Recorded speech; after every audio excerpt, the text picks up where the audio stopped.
Hello friends and welcome to Sleepy Classes in your most comprehensive and free PSIR crash course for mains 2022.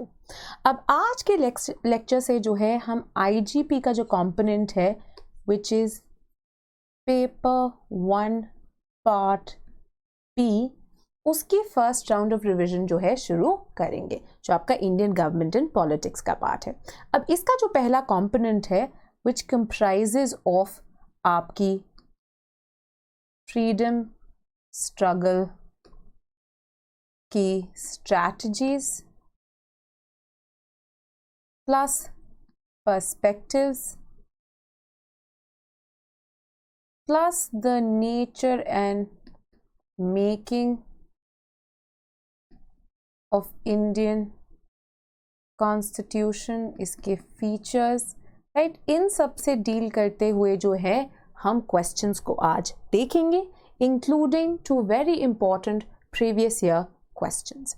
ठीक है, तो चलिए before moving ahead, अगर आप seriously prepare कर रहे हैं for mains 2022, I would highly recommend कि आप अपने क्रैश कोर्स को सप्लीमेंट करें also with giving tests, because जब तक आप लिखते नहीं हैं आप समझ नहीं पाएंगे क्वेश्चंस के कीवर्ड्स को, स्ट्रक्चर ऑफ आंसर्स को कैसे बनाना है, किस तरह से टाइम एंड वर्ड लिमिट के पाबंदी जो है उसको भी बरकरार रखना है, एंड किस तरह से you will be able to improve upon your answer writing also so as to ensure maximum possible marks in your optional.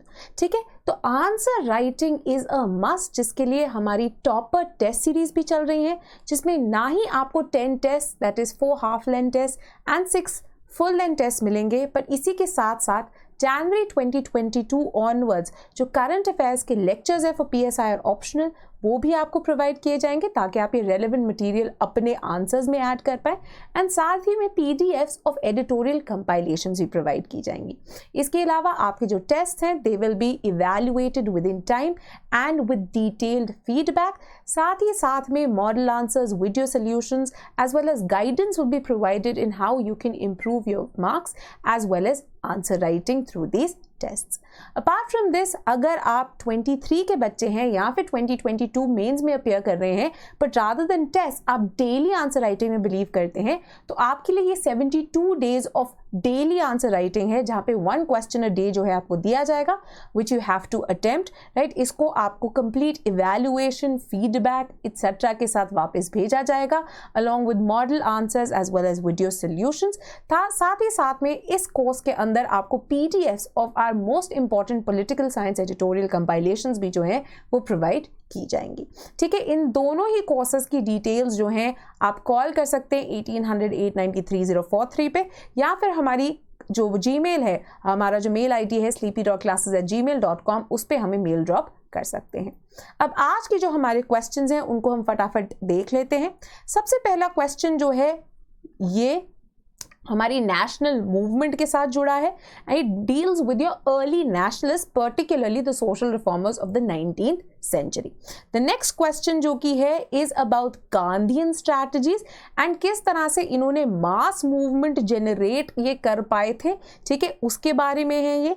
Then very importantly Marxist perspective of Indian national movement पे आपका third question है जो कि UPSC के PSIR paper 1 part B के अंदर जो है आया था इंपॉर्टेंटली 2021 में। एंड नेक्स्ट एक और बहुत ही important question which is that the constitution of India is a product of historical process rich with constitutional antecedents which was again a part of UPSC 2021, right. तो चलिए फटाफट करते हैं एंड इन क्वेश्चंस को करते हैं हम डिस्कस। सबसे पहला क्वेश्चन जो कि is with regard to our early nationalist. Again as I always say look at the question first, break it down. अगर आपको स्ट्रक्चर समझ में आ गया कि आपने कौन से पॉइंट्स इंक्लूड करने हैं, पॉइंट्स आपको आते हैं, कंटेंट आपको आता है, आप आराम से 200 to 250 वर्ड्स जो है लिख देंगे। क्वेश्चन कहता है that the early nationalist response in India appear to be more social than political in its orientation. Do you agree? Give reasons for your answer.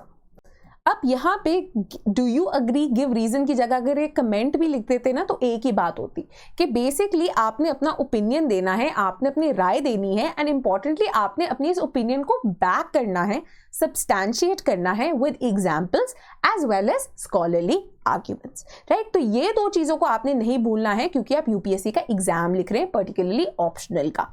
Examples plus scholars try कीजिए कि around 2 to 3 at least, 4 भी आप कर सकते हैं but 2 to 3 तो at the bare minimum आप scholars जरूर ही कोट करें वेयर एप्लीकेबल। अब किस तरह का स्ट्रक्चर होना चाहिए?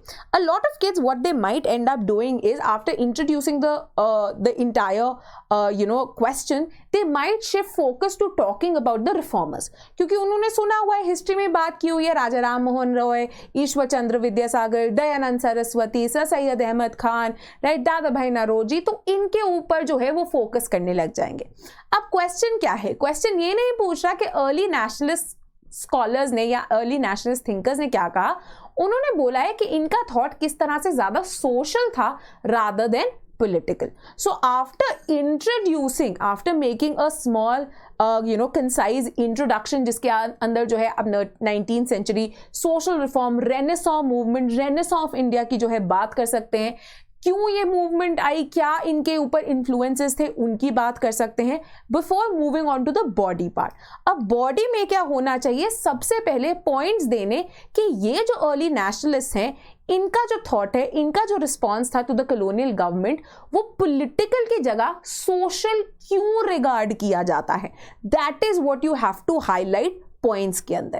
एंड सेकेंडली आप रेफरेंस दे सकते हैं when you quote those points that हाँ जी they were geared more towards reform, social reform in the society, they were geared more towards developing theories of social nationalism in the society or rediscovering India's glorious past, right? इस तरह के आप points देके फिर उनको refer कर सकते हैं। नेशनलिस्ट जो थिंकर्स हैं, चाहे वो राम मोहन रॉय हो, बंकिम चट्टोपाध्याय हो, जो भी हो, आप उनको रेफर करते हुए जो है फिर डेवलप कर सकते हैं अपना आंसर। बट आपने सब्सटैंशिएट क्या करने हैं, ये पॉइंट्स करने हैं, आपने स्कॉलर्स को नहीं आगे रखना, ठीक है। स्कॉलर्स मतलब जो थिंकर्स है, राजा राम मोहन रॉय, ईश्वर चंद्र विद्यासागर, पॉइंट्स के अंदर आप उनको मेंशन कीजिए, बट ये नहीं कि पहले मैं राजा राम मोहन रॉय का पूरा थॉट समझा दूं, फिर विद्यासागर का पूरा थॉट समझा दूं, फिर बंकिम चटर्जी का पूरा थॉट समझा दूं, ऐसे नहीं करना आपने, ठीक है। इन the and obviously a critical analysis of the social reform thought of these early nationalists, and that can round up your answer, right? तो अभी अगेन हमने in the beginning, in the introduction, we have talked about क्या कि जब भी हम Indian nationalism की बात करते हैं उसके दो डिस्टिंक्ट फेजेस के अंदर हम डिवाइड कर सकते हैं। 1885 इज दैट वाटरशेड मोमेंट, ठीक है। तो ये विद्युत चक्रवर्ती एंड पांडे जो है अपनी किताब में बोलते हैं, you can also quote them, Chakravarti and Pandey को हमने यहाँ पे कोट किया हुआ है कि किस तरह से दो फेजेस थे, pre-1885 and post-1885. Pre-1885 is what we call the phase of the early nationalists, जहाँ पे social reform and renaissance was at the head, and post-1885 जब ये और political हो गया, जहाँ पे रिफॉर्म, सोशल रिफॉर्म से हटके अब political opposition of the British colonial rule की तरफ भी जो है हम मूव करने लग गए थे। अब ये सोशल रेनेसांस जो है यहाँ पे आप मेंशन भी कर सकते हैं दैट 19th सेंचुरी जो है उसको हम एरा ऑफ इंडियन रेनेसांस बुलाते हैं, and it was led by early nationalists like Raja Ram Mohan Roy, Bankim Chatterjee, Dayanand Saraswati, दादा भाई Naoroji, Jyotiba Phule, right, numerous examples जो हैं, विवेकानंद जी, इन सब को जो है आप यहाँ पे कोट कर सकते हैं। नाउ वेरी इंपॉर्टेंटली यहीं पे हम एक स्कॉलर को अगेन कोट कर देते हैं जो कि इनकी इंपॉर्टेंस बताते हैं, that is Bipin Chandra, who calls these early nationalist as the theoretical pioneers of India's anti colonial struggle. मतलब एक जो थियोरेटिकल बेस चाहिए था इंडियन कॉलोनियल मूवमेंट को अपने आप को बर्थ करने के लिए, अपने आप को बढ़ाने के लिए, वो इन अर्ली नेशनलिस्ट रिफॉर्मर्स ने जो है प्रोवाइड किया। Now this is absolutely up to you, right, ये मैं बोलूंगी कि कंप्लीटली अप टू यू है। वर्ड लिमिट में अगर आप इसको कायम रख सकते हैं तो कीजिए, वरना this is something that you can absolutely let go of, right. तो अगर आपको ऐसा क्वेश्चन आ जाता है that what were the influences on the early nationalist thinkers, तो आप इसको यूज कर सकते हैं, वरना इस आंसर में डालने की कोई जरूरत नहीं है, राइट। तो कौन से इन्फ्लुएंसेस थे? सबसे पहले obviously enlightenment philosophy. Now with the coming in of the western education particularly led by Macaulay, क्या हुआ, वेस्टर्न लिबरलिज्म के आइडियाज जो हैं इनकलकेट होने लग गए into the Indian education, and also the works of important thinkers, चाहे वो बेंथम हो, मिल हो, इन सब से जो है अक्वेंट होने लग गए, स्पेशली द इंडियन एलीट, जिसके कारण उनके ऊपर इन सब चीजों का बहुत ज्यादा इन्फ्लुएंस आया, and they started believing, and ये उनको बहुत अपेरेंट होने लग गया कि किस तरह से इंडियन सिविलाइजेशन जो है because of certain reasons, because of certain inherent social evils पिछड़ी हुई रह गई थी, एंड उसके अंदर रिफॉर्म लाने की जरूरत है। Next very importantly German philosophers like Herder, इन सब का जो इन्फ्लुएंस था, राइट, जिसके कारण अगेन ये जो अर्ली नेशनलिस्ट थे काफी ज्यादा इंस्पायर हुए। देन आपकी फ्रेंच रेवोल्यूशन, पर्टिकुलरली इसके ideals of liberty, equality and fraternity.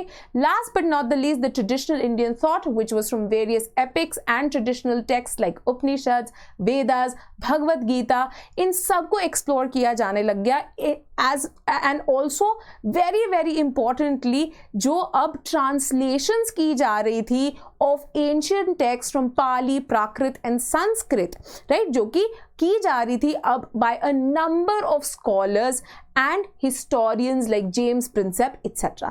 ठीक है, तो ये सब जो है इन्फ्लुएंस करने लगा हमारे सोशल रिफॉर्मर्स को, जिनके कारण अब ये नए अर्ली थिंकर्स जो है जनरेट हुए in the 19th century।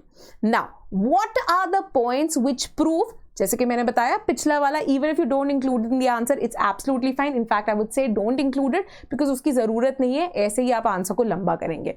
Now this is the point that you should be focusing on, which is what are the points which show that these early nationalists का जो thought था, this was more social rather than political। सबसे पहले इनका focus which was on social reform in the society. तो 19th century, the age of renaissance के अंदर कौन कौन से आए thinkers like Ram Mohan Roy, Dayanand Saraswati, Jyotiba Phule, Sir Syed Ahmed Khan etcetera, जिन्होंने सबसे पहले क्या करने की कोशिश की, एड्रेस करने की कोशिश की सोशल इवल्स को। तो चाहे वो सती हो, विडो रीमैरिज हो, चाइल्ड मैरिज का इशू हो, एजुकेशन ऑफ लोअर कास्ट हो, एजुकेशन ऑफ मुस्लिम्स हो, इन सब की जो है उन्होंने इसके ऊपर कॉन्सेंट्रेट करने की कोशिश की। So rather than political reform और asking for a greater presence of से इंडियंस, राइट, और asking the colonial government to get out, इन्होंने अब क्या फोकस किया ऑन द कॉलोनियल क्रिटिक जो कि इंडिया के सोशल इवल्स पे आया था, and in fact they also looked at colonial rule as a blessing in disguise so as to provide them with an opportunity to reform the Indian society। The second point जो कि prove करता है कि इनका thought was more social than political was the focus and introduction of ideas of humanism and rationalism in India, जिसके ऊपर इन early nationalist thinkers ने focus किया। Now Bipin Chandra for example argue करते हैं that even though most of the reform जो है religious reform की ओर जो है oriented था by these scholars, but then even then ये जो scholars थे they were polymaths, they were universalists, they were humanists rather than confining themselves to one school of religious thought or one community। In fact, apart from this, even other thinkers like आप A.K. Dutt की बात कर सकते हैं, विद्यासागर की बात कर सकते हैं, जो कि अपने आप को एग्नोस्टिक्स बुलाते थे और चाहते थे कि इंडिया को ये जो क्लचेस ऑफ सुपरस्टिशन है उनसे हम छुड़वा सके। सिमिलरली बंकिम चंद्र चैटर्जी एंड विवेकानंद दोनों ने ही एम्फसाइज किया कि किस तरह से रिलीजन होते हुए भी, religion might be the मेनस्टे of India, but ये रिलीजन जो है इसका हम सेक्युलर यूज करेंगे rather than communal use, rather than pitting one community against the other, and spirituality को यूज करेंगे टुवर्ड्स व्हाट, तो जैसे प्लेटो थ्योरी ऑफ फॉर्म्स को यूज करता है वैसे ये लोग स्पिरिचुअलिटी को यूज करना चाहते थे in bettering human conditions in India। Next, very importantly, was the introduction of an ideological struggle against hegemonic colonial culture। So again, another area जहाँ पे इनका जो social tilt था वो देखने को मिलता है is what, the rediscovery and glorifying of India's past. This was particularly apparent through Raja Ram Mohan Roy and Dayanand, जिन्होंने again rediscover and एक तरह से reanalyze करने की कोशिश की the ancient texts, चाहे वो उपनिषद हो या फिर वो वेदास हो. तो इन्होंने क्या बोला कि जो existing social evils हैं उनकी persistence निकल के आई है due to a misreading of these texts, right? So ये जो है बहुत इंपॉर्टेंट था. एंड इनफैक्ट बिपिन चंद्र कहते हैं ये जो रिवाइवल या revitalisation of India's traditional thought था ये बहुत ज्यादा जरूरी था. क्यों? बिकॉज इसके कारण इंडियन सोसाइटी को एक इंडिजिनस फॉर्डर मिला जहां से वो इंस्पायर होकर अपनी नेशनल कॉन्शियसनेस को इंस्पायर कर सकते थे. एंड ऑल्सो इसने प्रूव किया that rather then blindly following the Western civilization, we aim for modernization and not westernization, because as we realize not everything western is good, right? तो हम देखते हैं कि किस तरह से विक्टोरियन कल्चर जो कि निकल के आया उसके कारण India which was a rather pluralistic diverse society with equal respect to a number of marginalized groups, उनको भी किस तरह से marginalize और कर दिया गया विक्टोरियन कल्चर द्वारा, right? So when we talk about respects given to transgenders etc, ठीक है, or that in ancient India also homosexuality जो है wasn't really looked down upon or wasn't something that was completely relegated to एकदम ही पीछे and उसको बहुत ज्यादा जो है कुछ ऑप्रेस किया जाता था. ठीक है, सो इसके कारण जो है ये भी समझना जरूरी था कि ये जो विक्टोरियन वेस्टर्न कल्चर था wasn't all brilliant, so its critique was also required. Then very importantly इनका जो social thought था it provided basis for a larger national consciousness to emerge. Bankim Chandra Chattopadhyay यहाँ पे probably one of the most important thinkers है जिनकी आनंद मठ became a very very important text, and इन्होंने use किया the ideals of Bhagavad Gita को patriotism and national consciousness instill करने के लिए amongst the Indian society. Very importantly Surendranath Banerjee and और ऐसे अर्ली नेशनलिस्ट ने भी, सुरेंद्रनाथ बैनर्जी की ऑटोबायोग्राफी थी by the name nation in making, उन्होंने बात की दैट इंडिया चाहे एक बहुत पुरानी सिविलाइजेशन हो, yes the fact that maybe we were not a territorial nation, but the fact हम में पोटेंशियल है एक इंडिपेंडेंट खुद की नेशन बनने की, एंड जो कॉलोनियल गवर्नमेंट है that lies at an antithesis. तो इनफैक्ट एक इंटरलिंकिंग पॉइंट हो सकता है कि ये सोशल थॉट भी था पर एट द सेम टाइम इसके पॉलिटिकल रेपरकशंस भी जो है वो हो सकते थे. So by generating national consciousness in the society inadvertently आप क्या कर रहे हो, इसका ऑब्वियसली एक पॉलिटिकल इंपैक्ट तो जरूर होगा ही. Then very importantly these early reformers, by critiquing the economic theories of the colonial masters, also provided more fodder for political protests and struggles post 1885, right? तो यहाँ पे आप दादा भाई नारोजी की जो किताब है जो कि ड्रेन थ्योरी की बात करती थी, आप उसको कोट कर सकते हैं, जो कि बताते थे कि ये कोई वाइट मैन्स बर्डन नहीं है, ना ही ब्रिटिश जो है हमसे सुपीरियर है या ब्लेसिंग इन डिस्गाइज है, बल्कि इनफैक्ट इनके आने से एक systemic exploitation, oppression and destruction of Indian economy हो रहा है to fill the coffers of the East India Company and later the British Crown, right? So on these points therefore we show कि किस तरह से इनका thought जो है was more social than political. However, despite the fact that it wasn't overtly political या out in the open ये कोई political resistance नहीं दिखा रहा था, उसके बाद भी जो है ये बहुत important था. क्यों important था? सबसे पहले आप बिपिन चंद्र का आर्ग्यूमेंट यूज कर सकते हैं जो कि कहते हैं कि देखिए जब तक फॉर एनी नेशनल स्ट्रगल, जब तक they don't have a base, a foundation of certain theoretical ideals, तब तक एक नेशनलिस्ट कॉन्शियसनेस और स्ट्रगल जो है नहीं बन सकती थी. And this is exactly what these early social reformers provided. Similarly, Partho Chatterjee also argues that these early reformers and nationalist thinkers, right, despite the fact that they were talking about social reform and social renaissance, they provided a moment of departure in India's national thought, wherein now they were thinking of reform in the Indian society and in the way India has the potential to become the kind of enlightened country which it has been thinking of decades and centuries and years. Then very importantly ये जो early nationalist thinkers थे and इनके जो universalist conceptions थे जैसे हमने बात की है, इन्होंने प्रोवाइड किया a base that Indian nationalism rather than European rationalism which was based on xenophobic tendencies और the idea of one nation one language, कि इंडियन नेशनलिज्म जो है ये एथनिक नहीं होगा, ये जो है एक लैंग्वेज या एक कम्युनिटी के लिए नहीं होगा, बल्कि it will be based on pluralism, it will be based on celebration of diversity. Then very importantly is the question कि आखिरकार फिर इन्होंने पॉलिटिकल ओवरटोन्स को जो है अवॉइड क्यों किया। Now there were numerous reasons. सबसे पहले तो ये जो clear cut avoidance of political rule थी, it was basically done by because अभी जो है धीरे धीरे जो है मूवमेंट बिल्ड हो रही थी, अभी जो है बहुत इन्फेंसी की स्टेज में थी, बहुत ही अभी यंग मूवमेंट थी, तो इसी टाइम पे एक एंटी गवर्नमेंट स्टांस लेने से वो कॉलोनियल गवर्नमेंट की रात एंड अटेंशन जो है अपने ऊपर नहीं मंगवाना चाहते थे। Then very importantly they were also apprehending the damage जो कि कॉज हो सकता था अगर वो इस मिशन को जो है एक बहुत ही ओवर्ट पॉलिटिकल टोन दे देते, जिसके कारण सोसाइटी के बीच में भी डिवाइसिवनेस आ सकती थी। Very very importantly another practical contribution जो कि प्रोवाइड की कि इन्होंने जो टेक्स्ट लिखे, चाहे वो आनंद मठ हो, poverty and un British rule of India हो, या फिर इकोनॉमिक हिस्ट्री ऑफ इंडिया हो, इन सब के थ्रू प्लस जो मीडिया के और न्यूज़पेपर्स की इन्होंने पब्लिशिंग हाउसेस सेट किए, जैसे कि बंगाल गेजेट, रस्ट गोफ्तार जो कि दादा भाई नारोजी की थी, संवाद कौमुदी जो कि राजा राम मोहन रॉय जी की थी, इन्होंने प्रोवाइड किया the instrument to become the voice of masses, जिसके थ्रू आगे चल के मासेस में awareness and national consciousness and patriotism के वैल्यूज जो है ये इम्बाइब कर पाए। Now, despite all these developments, there are obviously certain criticism that comes their way. सबसे पहले तो obviously इनका support of the colonial rule, जिसको ये criticize करते हैं.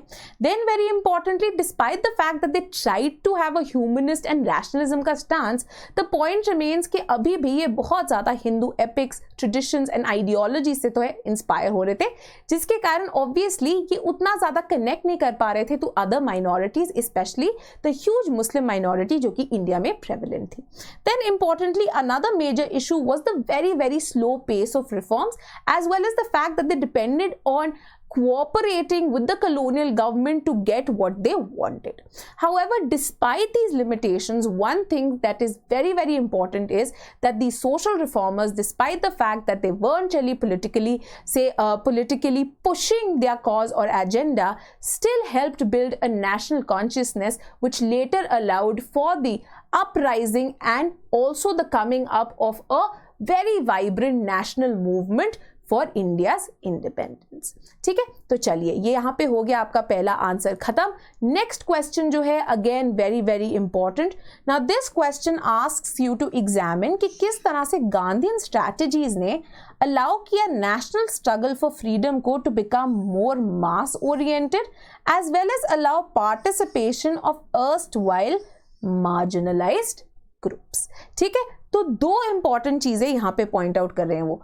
पहली चीज कि किस तरह से मूवमेंट जो है मास बेस्ड हो गई, एंड सेकेंडली किस तरह से इसके कारण जो मार्जिनलाइज सेक्शंस ऑफ पॉपुलेशन थे वो भी निकल के आने लग गए।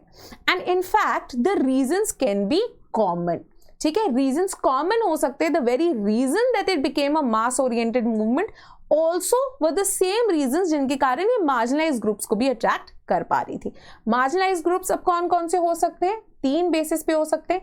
एक तो कास्ट, राइट, पर्टिकुलरली आपके जो लोअर कास्ट थे, दलित्स थे, अनटचेबल्स थे। Then very importantly class, right, so आपके जो गरीब थे, जो इकोनॉमिकली अंडर प्रिविलेज लोग थे। And last but not the least the criteria of gender, that is women, जो कि उतनी ज्यादा पार्टिसिपेट नहीं कर रही थी इन द नेशनल मूवमेंट। ठीक है, तो ये तीन बेसिस पे जो है हम मार्जिनलाइज ग्रुप्स को देख सकते हैं। राइट, तो सबसे पहले देखते हैं स्ट्रक्चर ऑफ द आंसर को। सबसे पहले obviously you can make certain introductory points about the nature of Indian national movement and किस तरह से the coming in of Gandhi ji was something that revolutionized and changed the very face of Indian national movement and किस तरह से इसकी तरफ देखा जाता था। ठीक है, next we can talk about the Gandhian strategies. ठीक है, कि कौन कौन सी गांधीयन स्ट्रैटेजीज थे एंड किस तरह से इन स्ट्रैटेजीज के कारण दोनों ही मासिफाई हो पाई national movement plus marginalised groups जो हैं अट्रैक्ट हो पाए। Last but not the least, a critical analysis, because certain scholars say belonging to the Marxist group, to the subaltern group, have also criticized Gandhian movement. तो उसका critical analysis जो है हम in conclusion डाल सकते हैं। Now in the very beginning we can talk about कि Indian national movement जो है is counted as one of the few movements जो कि genuinely mass movement बनी थी, right? Much like French, Russian और Chinese movements. However, Indian national movements को बहुत ही ज़्यादा unique माना जाता है because of the reach and the kind of way in which people from diverse backgrounds were able to get incorporated within the struggle. In fact, Bipin Chandra, अब whenever you come to national movement strategies, perspectives वाला phase ना, बिपिन चंद्र वहाँ पे बहुत heavily जो है use हो सकते हैं। प्लस आप लोगों ने अपनी हिस्ट्री, मॉडर्न हिस्ट्री एक्सेट्रा में स्ट्रगल फॉर इंडियाज इंडिपेंडेंस जरूर पढ़ी होगी। तो अगर आप PSI के स्टूडेंट्स हैं, प्लीज उसका इंट्रोडक्टरी एंड कंक्लूडिंग जो है चैप्टर वो जरूर पढ़िए, बहुत ही बढ़िया है पॉलिटिकल साइंस के लिए। उसमें पार्थो, सुदीप्त कविराज, बहुत सारे स्कॉलर्स जो है कोट हुए हैं जो कि आप अपने एग्जाम में यूज कर सकते हैं। अब बिपिन चंद्र जो है इस मूवमेंट को बुलाते हैं the most spectacular mass movement, the warmth of which can even be felt today in contemporary India. आप और भी चीजें ऐड कर सकते हैं कि किस कारण इस जेन्युइन मास मूवमेंट ने and the fact that it was able to bring about marginalised groups within its folds also inspire किया था नेशनल स्ट्रगल्स को across the world, anti colonial movements को across the world, including the one in South Africa led by Nelson Mandela as well as the civil rights movement in USA। ठीक है, तो यहां पे अब सबसे पहले हम बात करेंगे कि गांधी जी ने इसको मास मूवमेंट प्लस, यहां पे ये ऐड करना है आपने तो ये कर दीजिएगा, प्लस मार्जिनलाइज्ड ग्रुप्स को किस तरह से इंट्रोड्यूस किया या किस तरह से जो है इनको इनग्रेव किया। The first is the use of novel techniques, right? So now with Gandhian strategies came certain techniques or tools which were very very important for Gandhian movement. What were these? सबसे पहले obviously आपका idea of Satyagraha, then very importantly the idea of also Sarvodaya, and very importantly the ingraining of social reform as a strategy जो कि Gandhi ji use करते थे। ठीक है, अब क्या होता है that in these new techniques that came into being, because unlike revolutionary movements which were geared at only a couple of people or the moderate movements which required people to be educated, to be aware of constitutional forms and strategies available, Gandhian movement was something that could be understood by one and all, and plus by linking it to traditional Indian ethos, it was also acceptable to a large population.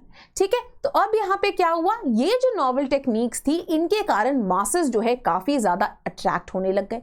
Plus very importantly Gandhi ji का जो एक बहुत ज्यादा focus था on living a simple life, right, in the way that he dressed and in the way that he talked, attracted the marginalized people who often ended up feeling that he was one of them, right? जिसके कारण the poor, the deprived, the marginalized, farmers, laborers, हर कोई जो है इनसे attract होने लग गया। Very importantly, Gandhi ji took upon himself that before he jumped into the larger pan-India national movement, उन्होंने बहुत सारे experiments किए with regional movements which were particularly rooted in the concerns of the marginalized and the downtrodden। तो चाहे वो Indigo सत्याग्रह हो, खेदा सत्याग्रह हो, right, ये सब जो है peasants, workers, इन सब की जो concerns थे उनके साथ जुड़े थे। Another very important element that helped massify the movement plus include another marginalized section of the of the population, that is women, was the focus on ahimsa. Now again, unlike say extremist or revolutionary nationalists, right, who often ended up using a lot of what were looked as masculinist strategies, Gandhi ji का जो एक focus था was on अहिंसा और non violence, जिसके कारण Francis हंचन कहते हैं कि इसके कारण larger mass character बन गया. Because if you see most number of people, right, तभी हम कहते हैं ना revolutionaries mostly छोटा group क्यों होता है? Because yes, it takes a lot of courage, right, to be involved in these extremist revolutionary acts which a lot of mass might not be capable of. ठीक है, तो अहिंसा ने mass को भी attract किया. Plus, by introducing ahimsa and also adding the idea of Mother India and service to the society at large, इस तरह की बातें करके उन्होंने एक element of feminisation of the movement जो है उसको भी ऐड कर दिया, which led to mass participation of women in the movement. Then very importantly, he was also able to provide an ideological opposition to the colonial rule, right? So apart from say the early nationalists, reformers, right, as well as economic thinkers जिन्होंने drain theory etc की बात की थी, now these theories were very complicated, masses cannot understand them. Now क्या किया गांधी जी ने, by breaking down these concepts and teaching especially the mass and downtrodden populations कि किस तरह से colonial rule जो है is leading to their exploitation and further oppression, he was able to inspire the mass and the marginalized groups to really join hands with the larger movement of India's national struggle. In fact, this is why इसको जो है गांधी जी की जो movement है उसको एक war of position भी बुलाया जाता है. Why? Because it was able to break or provide an alternative to the larger colonial hegemony जो कि exist करती थी. ठीक है, during the Quit India movement Bipin Chandra and Partha Chatterjee क्या बोलते हैं, that with the acceptance, prior to that completely focus किस पे रहा था, आपके नॉन वायलेंस पे, अहिंसा पे, because Gandhi ji also understood the limitations of Indian movement and masses to combat with this heavily militarised colonial state. However जब गांधी जी को समझ में आ गया था that a large alternative has been built, that war of position has been successful, the Quit India movement and almost like his silent acceptance that there might be violence led to the advent of what we call is the war of maneuver, which was a final nail in the head into the coffin of the colonial empire in India. Now again Francis Hutchins जो है argue करते हैं तो कि Gandhi ji was a strategist per excellence, जिनको पता था कि किस तरह से वेरियस स्ट्रैटेजीज को यूज करके हम मासेस एंड डाउनट्रॉडन ग्रुप्स को जो है इंक्लूड कर सकते हैं with in the national movement.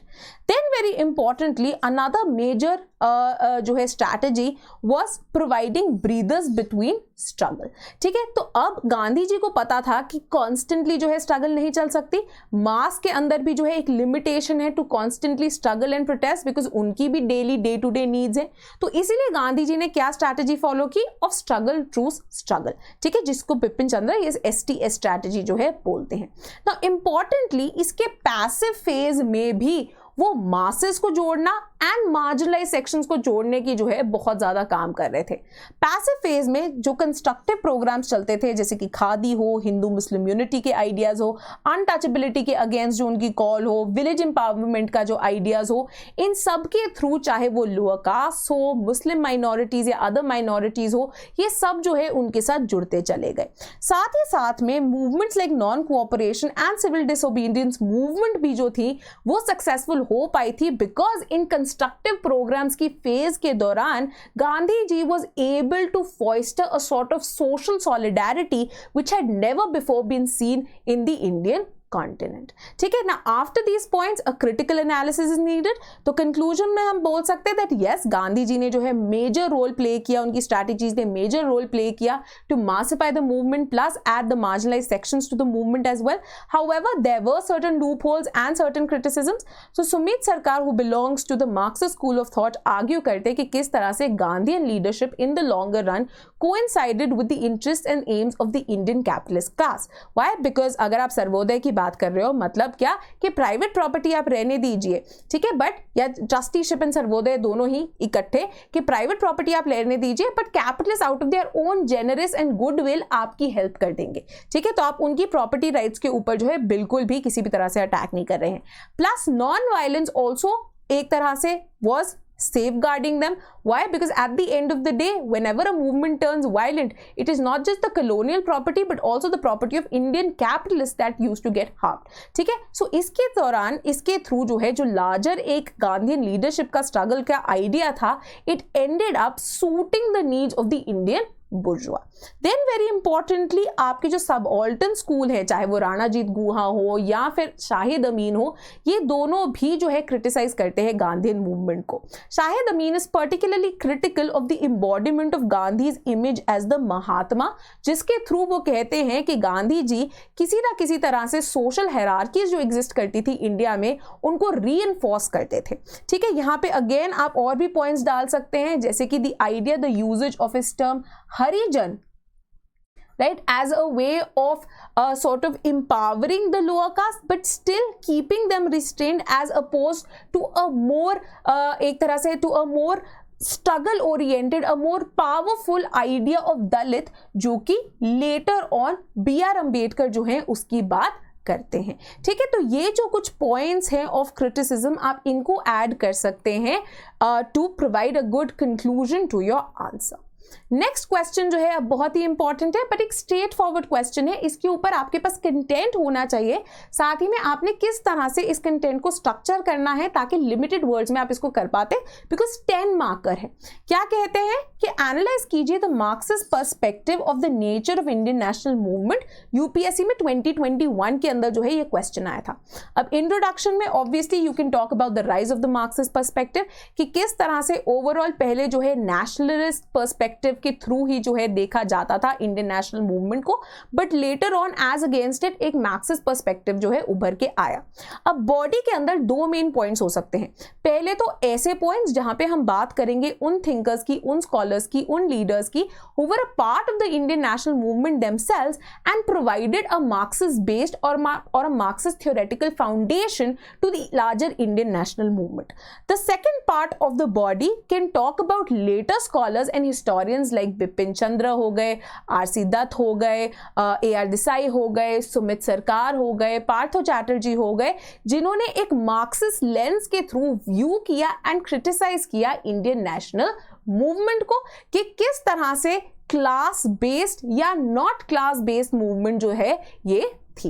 Conclusion में again we can provide a critical analysis that Marxist movement itself is rather limited in the way that it analyses the Indian national movement and इसकी जो कमियां हैं is pointed out by a number of other school such as the Cambridge school led by Anil Seal और the subaltern school led by people like Ranajit Guha, Gyanendra Pandey, Shahid Amin etcetera, ठीक है। तो इन कुछ नामों को भी याद रखना बहुत ज्यादा जरूरी है क्योंकि इस ऐसा जो स्ट्रेट फॉरवर्ड क्वेश्चन आता है अगर आप उसमें स्कॉलर्स को कोट कर सकते हैं अपनी आर्ग्यूमेंट्स को बैक करने के लिए तभी आप जो है अच्छे नंबर ले पाएंगे, ठीक है। तो चलिए शुरुआत करते हैं।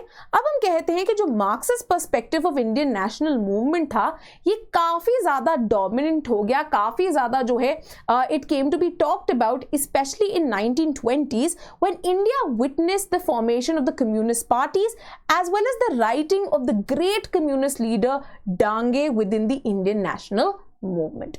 Very importantly, within the Congress, the formulation of the Congress Socialist Party, जिनके Netaji Subhash Chandra Bose, Jawaharlal Nehru, they were also part of this subset. Right? This also proved that the sort of wave that socialism and Marxism was acquiring within the Indian political elite as well.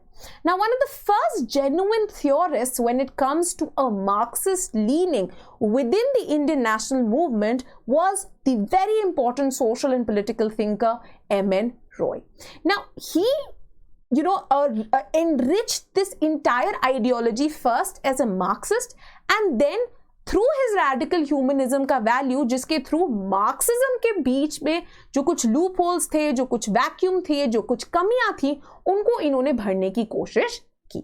Now, very importantly, M.N. Roy in his analysis points that both the foreign and national bourgeois had sort of joined hands in exploiting the Indian national masses.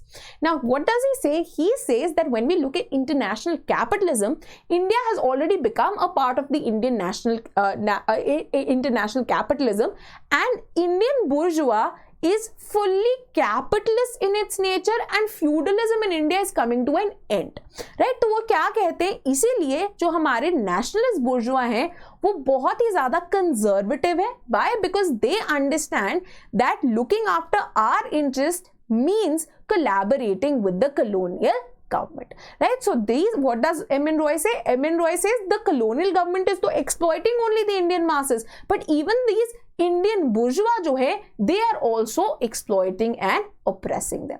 So in context of the same, इन्होंने एक elaborate program आगे रखा था at the 1922 गया session of INC, जहाँ पे इन्होंने बोला that to ensure that Indian masses develop and are able to escape from these clutches of oppression and exploitation, we need to ensure modernization of agriculture, we need to abolish landlordism, we need to introduce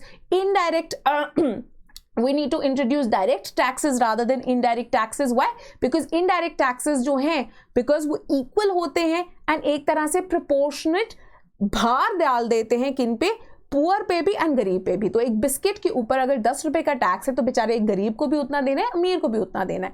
उल्टा अगर आप एक direct taxation बना देते हैं तो उससे क्या होगा, obviously it coincides, it follows कि जैसे जैसे स्लैब बढ़ती रहेगी इनकम की वैसे वैसे टैक्सेशन और ज्यादा होता रहेगा, तो इसलिए उसका भार जो है ऑन गरीब लोग वो कम होगा. Then very importantly the need for minimum wages, और इस तरह के रेवोल्यूशनरी आइडियाज जो है उन्होंने इंट्रोड्यूस करने की बात की. फर्दरमोर वेरी इंपॉर्टेंटली उन्होंने एम्फसाइज किया कि आईएनसी जो है अभी भी एक elite based Indian capitalist supporting party है, and there is need for a mass based political party जो कि दोनों वर्कर्स को एंड पेजेंट्स को मोबिलाइज कर पाए for collective action. And in fact, he was not only critical of the INC, but in fact also Gandhi ji by pointing out कि किस तरह से in the garb of national struggle ये exploit कर रहे हैं the underprivileged classes of India को, right. Very very importantly उन्होंने यही बात की कि मार्क्सिज्म किस तरह से by following the deterministic economic and historical materialism जो कि बाहर चलता आ रहा है, अगर वो सेम अप्लाई करेंगे इंडिया में, मार्क्सिज्म कभी सक्सेसफुल नहीं हो सकता, because Marxism needs to understand the uniqueness and peculiarities of the Indian society, and till the time वो अपने आप को उस शैडो में उस फॉर्म में नहीं ढालता, वो बिल्कुल भी सक्सेसफुल नहीं हो पाएगा as far as India is concerned. Now, after this, in the 1940s, there was a revival of the Marxist thought and perspective as far as the Indian national movement was concerned, with the works of R.P. Dutt in India Today, as well as A.R. Desai, who talked about the Indian nationalism's class-based idea in social background of Indian nationalism. Now, importantly, both Dutt and Desai considered the Indian national movement to be bourgeois in character. मतलब it was for the capitalists, of the capitalists, by the capitalists, right? के capitalists ही जो थे, जो elite थे, वो were a part of INC. ठीक है, ये जो movement थी, ये भी इसलिए चल रही थी because capitalists जो है wanted to ensure that post independence also power उनके हाथ में रहे, and at the end of the day, the way in which the Indian national movement was shaped and carried out, that suited the interests of the bourgeois.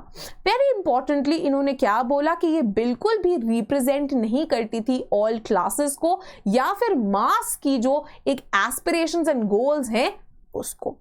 Very very importantly, they also believed कि जो values थी Indian national movement की directly और indirectly ये दोनों ही national and petty bourgeois को suit करती थी. तो चाहे ये गांधीयन idea of trusteeship हो, गांधीयन idea of अहिंसा हो, या फिर INC की strategies हो. Then very importantly, आगे चल के as the Indian after the independence of India, 60s, 70s and 80s के अंदर जो है और भी ज़्यादा डेवलपमेंट हुई. पर्टिकुलरली आपकी 50s एंड 60s के अंदर हिस्टोरियंस लाइक बिपिन चंद्र ने एक बहुत इंपॉर्टेंट जो है काम किया.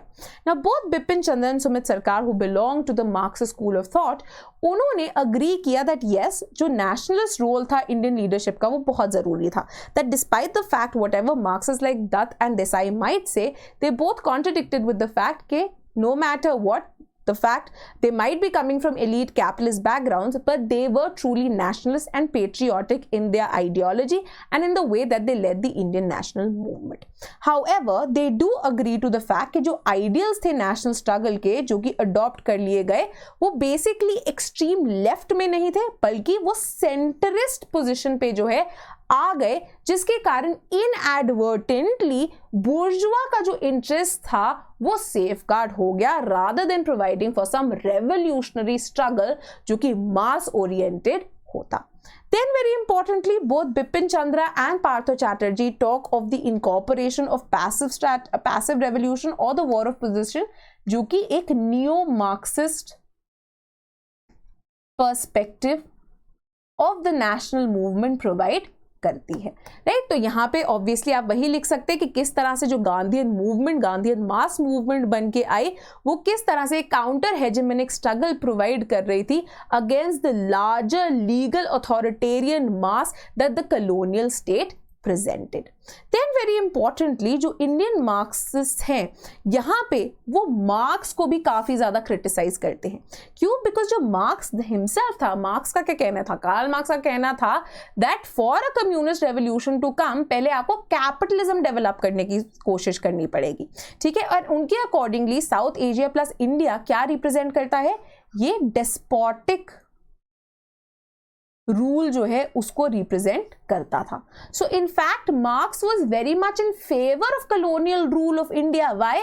बिकॉज उनका मानना था इसके थ्रू ये डिस्पोटिक रूल जो है, ये एशियन डिस्पोटिज्म जो है वो खत्म होगा, it will lead to the coming up of capitalism, and उसके बाद जाके देखेंगे कि कब यहाँ पे कम्युनिस्ट रेवोल्यूशन आती है या नहीं आती है. Because you should know Karl Marx ने कहाँ पे इमेजिन की थी communist revolution, developed western states में जो है इमेजिन की थी, ठीक है. In fact both Bipin Chandra and A Bagchi counter Karl Marx that rather than becoming a productive force as he had imagined, colonialism was completely destructive in nature.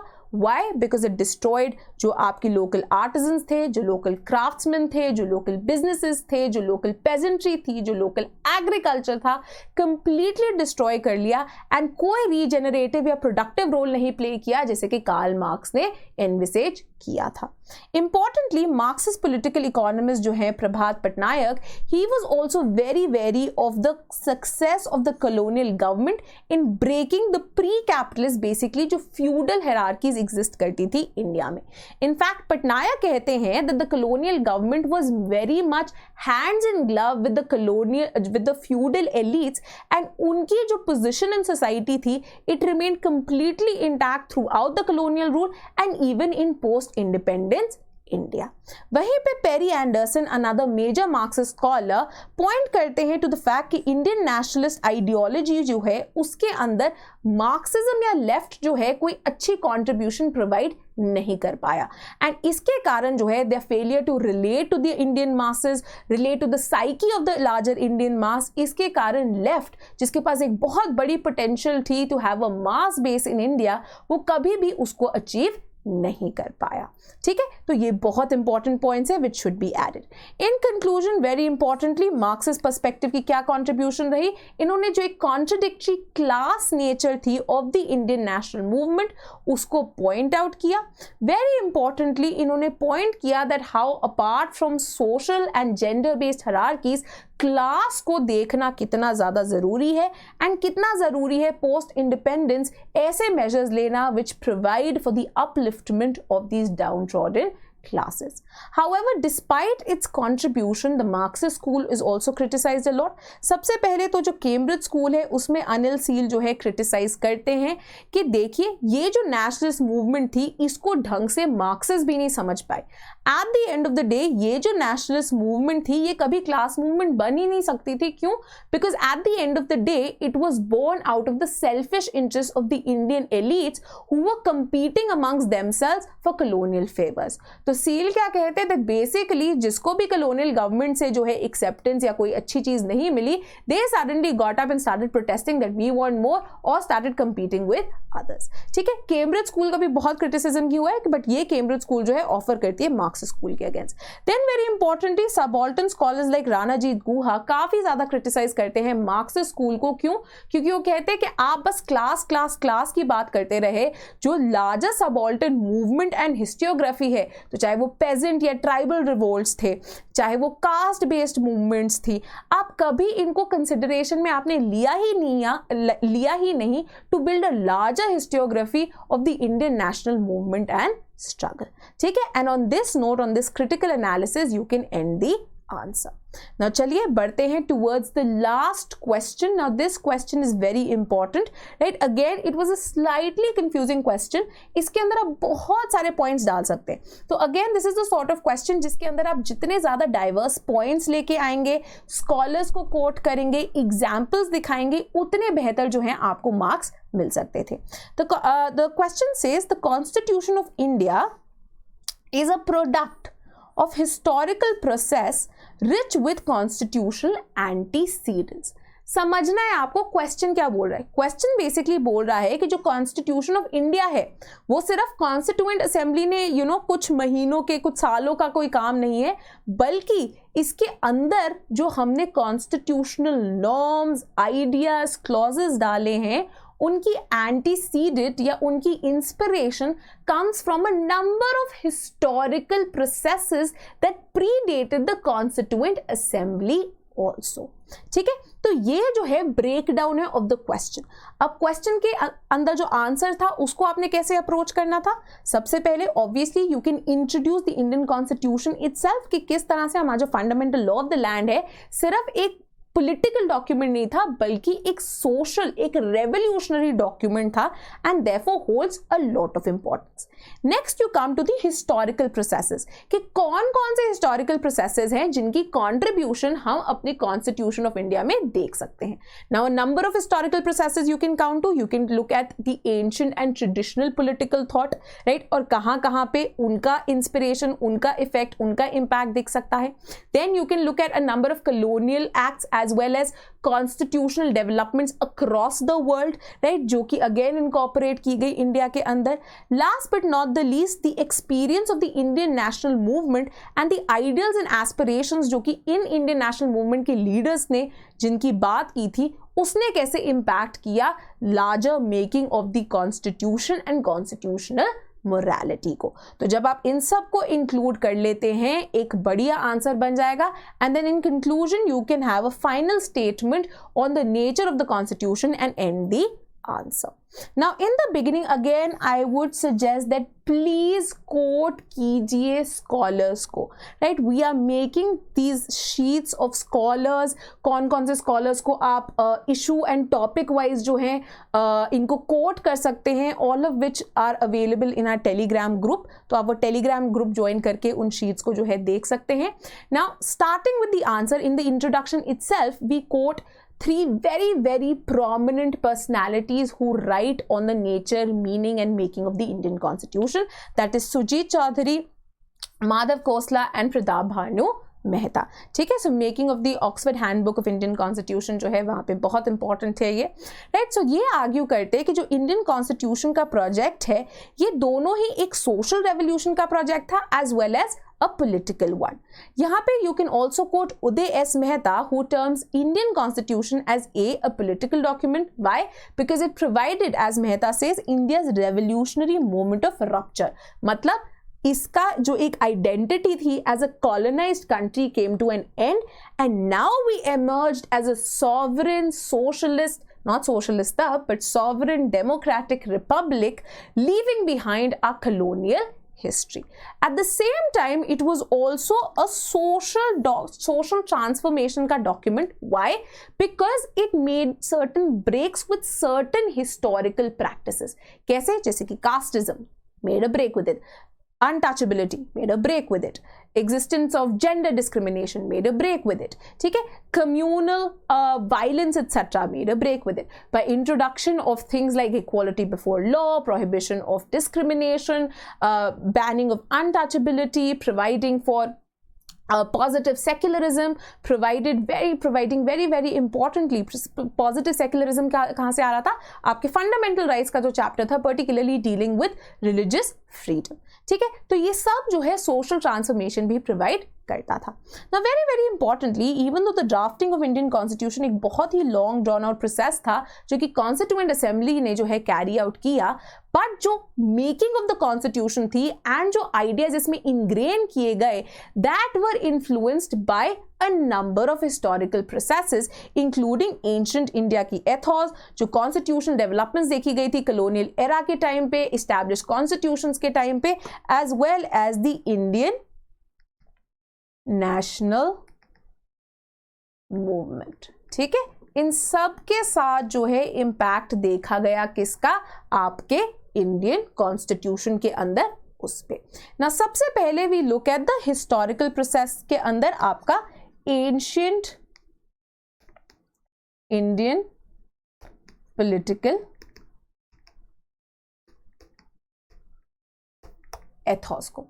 यहाँ पे जस्टिस श्री कृष्ण जो है, अब आप इनको कोट कर सकते हैं, इनका एडिटोरियल भी आया था कि धर्म which is considered the essence of rule of law, ये जो है हमेशा ही एंशिएंट इंडिया का एक बहुत इंपॉर्टेंट पार्ट बन के रहा है. एंड ऑब्वियसली इसका जो एक modern form in the form of rule of law आया है, एम्बॉडी किया गया है, इंक्लूड किया गया है under article 14 by the Indian constitution.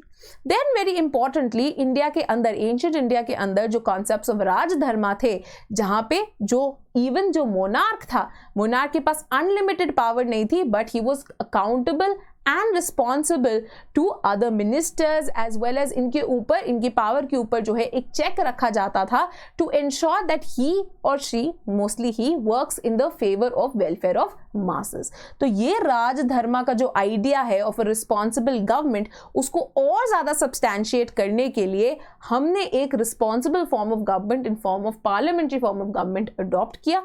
साथ ही साथ में the idea of योगक्षेमा, that is ensuring the welfare of the masses, इसको भी हमने एम्बॉडी करने की कोशिश की, जैसे कि देखा जा सकता है हमारे प्रीएम्बल में, जो कि social and economic justice ensure करने की बात करती है, as well as the directive principles of state policies which include certain points of guidance to the government to ensure larger social and economic welfare of the masses in India. Similarly, the ancient Indian concept of Sarvadharm Sampann or equal respect to all religions and faith was also embodied both in the religious freedoms granted under Part 3 of the fundamental rights, as well as very importantly the positive conception of Indian secularism, जिस तरह से वो preamble में भी in 19 by the 42nd amendment जो है include कर दिया गया था in the preamble. Next up, very importantly, is the amalgamation from different sources. Now, the structural part, जैसे कि हमें पता है, now this is something which is very obvious. कहाँ से लिया गया है? Government of India Act of 1935, right? जहाँ से बहुत सारी चीजें ली गई. Apart from that, a number of philosophical concepts of the Constitution, including the fundamental rights, TPSPs, ये inspired थे from the American and Irish constitutions. जो political part था, particularly the setting up of the British form of parliamentary form of government, वो Britain से लिया गया on the Westminster model. जो federalism का आइडिया था वो कनाडा से लिया गया.